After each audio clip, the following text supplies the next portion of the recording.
Hello friends, welcome back to my channel. দেখো, আজকে আমরা শুড, মাস্ট, হ্যাভ টু এর কিছু ডিফারেন্স আমরা আজকে দেখে নেব।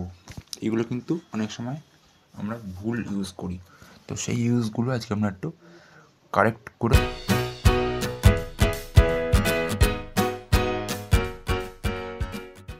দেখে নেব। তো চলো, ফার্স্ট আমরা শুরু করছি মাস্ট দিয়ে। Must can be used especially to talk about the feelings and wishes of the speaker বা যে শুনছে। Here are strong obligations, prohibitions, or necessity often based on personal conviction or strong advice. Example আমরা দেখে নেব। You must try this cake, it's delicious. I strongly recommend trying this cake. এটা হচ্ছে আমার personal advice বা strong কোনো advice, তাই না? He must not drive when he is tired. It's strongly advised that he shouldn't drive when tired. তাহলে এটা হচ্ছে কিন্তু এটা হচ্ছে অ্যাডভাইসড বা প্রোহাইবিশনও বলতে পারি এটাকে আমরা, তাই তো? তো এবার আমরা দেখে নেবো have to use. Have to মানে হচ্ছে কোনো কিছু করতে বাধ্য করা। মাস্ট মানে আমরা সেটাই জানতাম, কিন্তু মাস্ট মানে এতদিন আমরা সেটাই জানতাম যে মাস্ট মানে কোনো কিছু করতে বাধ্য করা। বাট আজকে আমরা কিন্তু বুঝে গেলাম যে মাস্টের ইউজটা কখন কিভাবে আমরা করতে পারি। এবার আমরা দেখে নেবো have to use. Have to can be used specially for obligation or necessity from somewhere else or obligation or necessity often imposed by external circumstances. কিছু কাজ যেটা আমাদের বাইরের পরিস্থিতির কারণে করতে বাধ্য হই আমরা। I have to go work tomorrow, I am obliged to go to work. আমাদের মানে যেতেই হবে ওয়ার্ক, সেটার বাইরে কোনো পরিস্থিতির কারণে হতে পারে। She has to study for her exam tonight. She needs to study for her exam. এটাও একটা সার্কামস্টেন্সিয়াল অবস্থা, সেটা বাইরের কারণে হয়েছে। বাইরে কোনো একটা পরিস্থিতি, এই পরীক্ষাটা বাইরে কোনো একটা পরিস্থিতি, সেই কারণে কিন্তু এই ঘটনাটা ঘটতে যাচ্ছে বা ঘটবে। ওকে, তো এটা আমরা কিন্তু বুঝে গেলাম, তাই তো? এবার আমরা দেখে নেবো শুডের ইউজ। এই শুড কিন্তু একটা মডেল ভাব, মাস্টও মডেল ভাব, অ্যাকচুয়ালি হ্যাভ টু মডেল ভাব।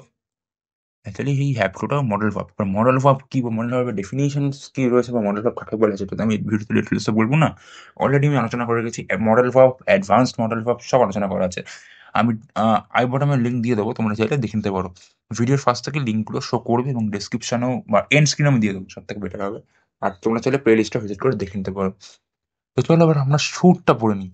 শুডের মিনিং কি আছে? Recommendation, suggestion or advice often best what is consider right or desirable.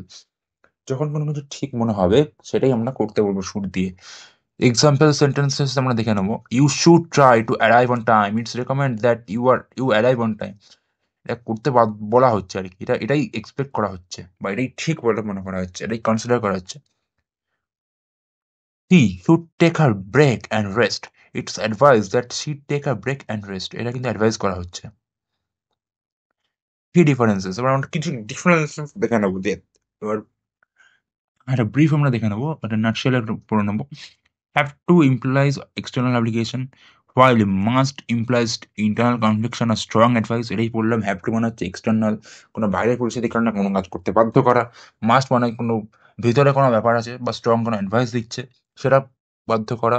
আর আমরা দেখে নেবো যে must or should can be use to advice. Must or should কিন্তু অ্যাডভাইসের কারণে আমরা দিতেই পারি, এটা কিন্তু কোনো সমস্যা না, এটা কিন্তু একটা ইম্পর্টেন্ট পয়েন্ট।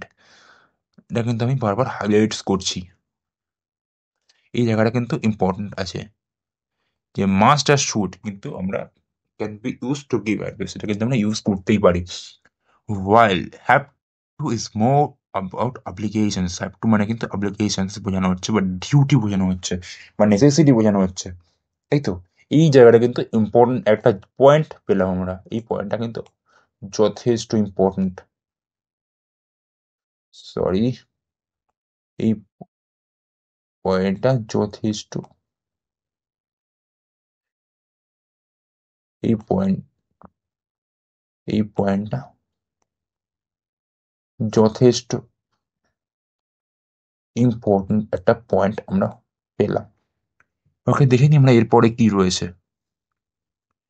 সো এরপরে কিছু নেই। সো আজকের জন্য ভিডিও এতটাই। যদি ভিডিওটা ভালো লাগে অবশ্যই চ্যানেলটাকে লাইক করো, সাবস্ক্রাইব করো, সাথে বেল আইকনটা অবশ্যই ক্লিক করো এবং তোমরা কি ধরনের ভিডিও চাও সেটাও আমাকে অবশ্যই কমেন্ট করে জানিও, বা এই ধরনের যদি কোনো তোমাদের ভিডিও নিয়ে বুঝতে অসুবিধা থাকে, কোনো টপিক নিয়ে বুঝতে অসুবিধা থাকে, সেটাও আমাকে অবশ্যই কমেন্ট করে জানাতে পারো, বা এই ভিডিওর মতামত সেটাও অবশ্যই তোমরা কমেন্ট করে আমাকে জানাতে পারো।